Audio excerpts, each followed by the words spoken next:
I didn't want to start off the series with 2 comedians in a row. So for the second one, I figured I'd choose Joe Rogan. Listen, Joe Rogan deserves all the respect in the world for everything that he has accomplished. The guy was a championship Taekwondo master, kickboxer, sportscaster, fucking #1 podcaster in the world, hosted a hit TV show, acted on several others. The guy was a jack of all trades. The guy is a jack of all trades. And all that without being funny. Alright, that's 2. That's it. A running gag in, let's say, the Reddit sphere is that Joe Rogan is a tall, funny comedian.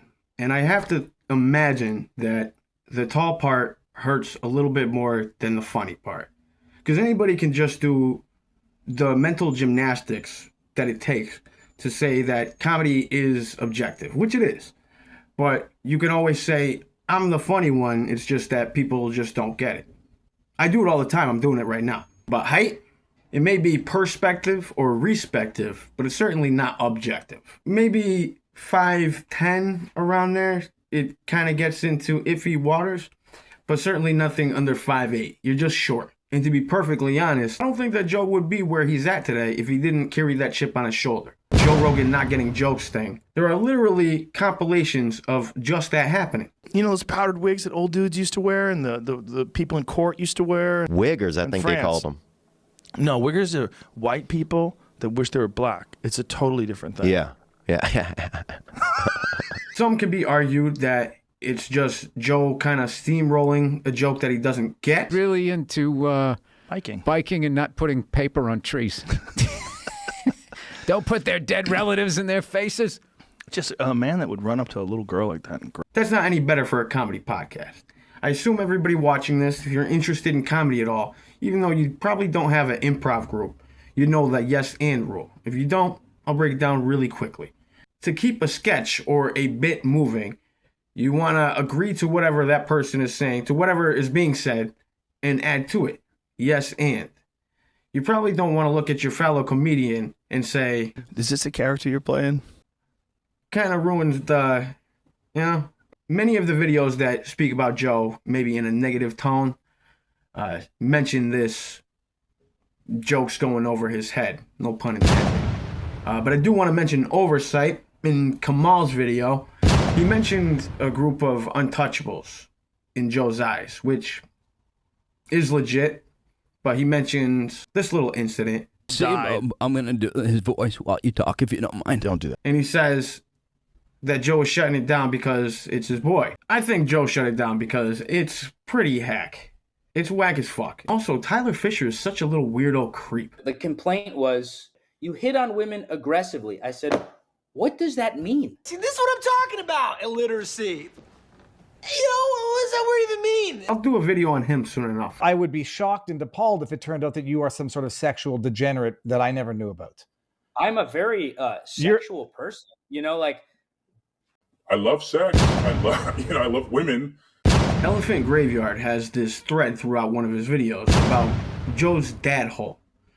If you haven't seen it, you should check it out after you finish this video, of course. But if you haven't watched it, it basically means that, Joe was raised without a father, so he's always constantly seeking approval through some father figure.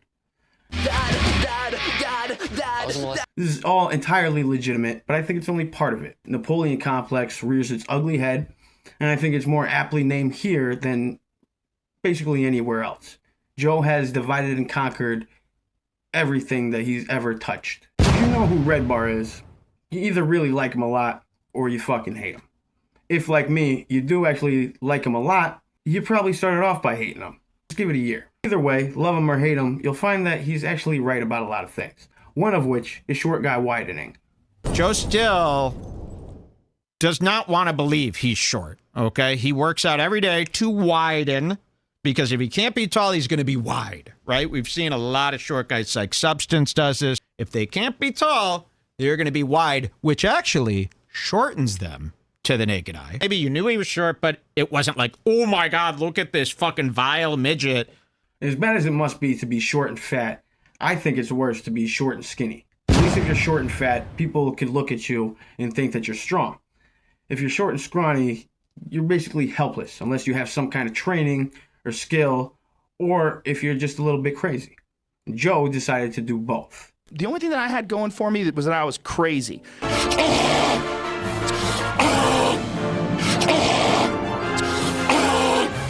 And obviously, when he had the means, PEDs was the next logical decision.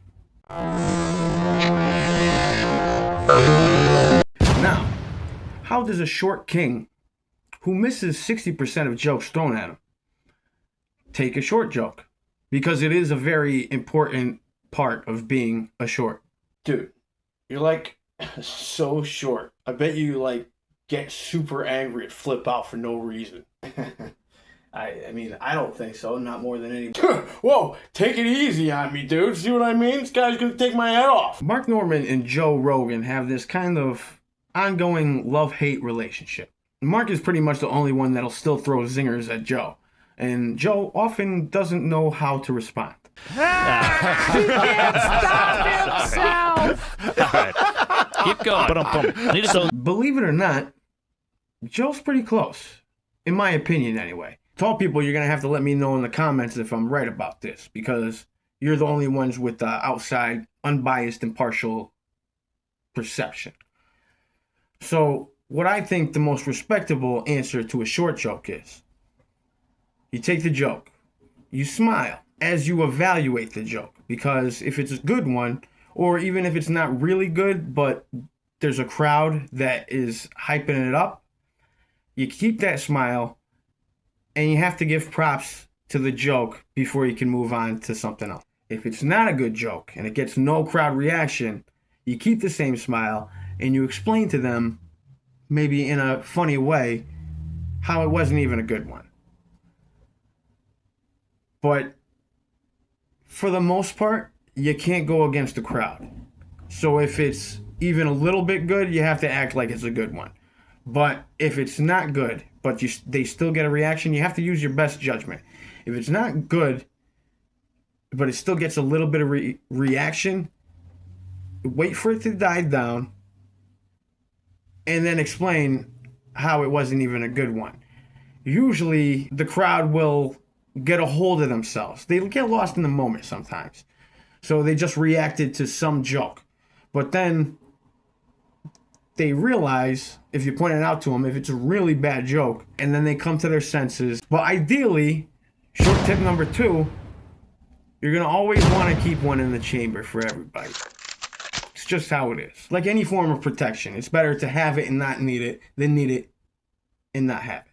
As far as my prediction goes, I'm actually working on a story about it right now. If anybody out there has any kind of AI software, as much as I hate AI, it's the only way that it can be accomplished. If after I'm done explaining, it is something that you're interested in working with me on, please email me. But let me try and paint you a picture here. First off, think Warhammer 40K. In the grim darkness of the far future, there is only content. After the greatest war, there were only 7 empires left. Joe Rogan headed one, the Death Squad. There are other empires like his. There are 2 Paul empires. Sometimes they make alliances, but mostly the most bitter of enemies. There is the Beast Empire, and several others. You get the point. Everything was fine until the Hinchcliffe heresy. I'm a motherfucking monster! Long story short, content creators rule the nightmarish hellscape wasteland from their ivory towers. Red Bar, whose name alone is outlawed, and is whispered in fear by these empires, but screamed in rage and hope by the wretches of the underground. Will he answer somehow? It's a long-term project, and I will need a hand with it, but what do you think? There's not a lot to be said about Joe Rogan, good or bad, that hasn't been said before. For a good balance, I would recommend, after watching the video, of course, a Sunny V2 video followed by an elephant graveyard. One thing I do have to say, pick apart a little bit on the Sunny V2 video, is he says that Fear Factor got canceled in 2006 because of a disgusting challenge. It got canceled in 2006 because of low ratings. It came back in 2011 and got canceled in 2012 because of the disgusting stunt. The disgusting stunt, by the way, was donkey jizz chugging, which is, I'm not going to say tongue twister because... Thank you for watching. Let me know what you think. Hit the like and subscribe. Let YouTube know that we out you. Alright, take it easy.